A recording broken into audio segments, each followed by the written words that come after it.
Breaking news చూస్తున్నాం. స్వతంత్ర TV ఎఫెక్ట్తో మంత్రి సీతక్క స్పందించారు. ప్రభుత్వ అంధ బాలికల వసతి గృహంలో జరిగిన లైంగిక దాడి ఘటనపై ఆగ్రహం వ్యక్తం చేశారు. వసతి గృహ వార్డెన్ను వెంటనే సస్పెండ్ చేయాలని అధికారులను ఆదేశించారు.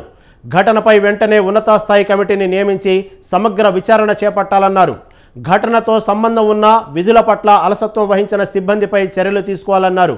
బాలికకు మెరుగైన వైద్యం అందించాలని, బాధితురాలికి సత్వర న్యాయం అందేలా చూడాలని మంత్రి ఆదేశించారు.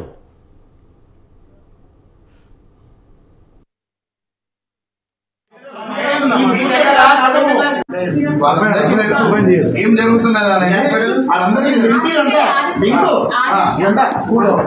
ఇదంతా పేరెంట్ ఇన్ఫర్మేషన్ లేకుండా మీరు భరోసా తీసుకుపోయి ఆ అమ్మాయిని మెడికల్ టెస్ట్ చేసి ఆ అమ్మాయి ఒప్పుకుంటుంది.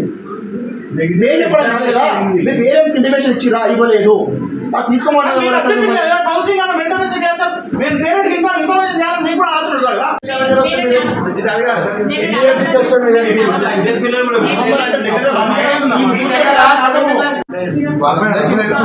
ఏం జరుగుతున్నది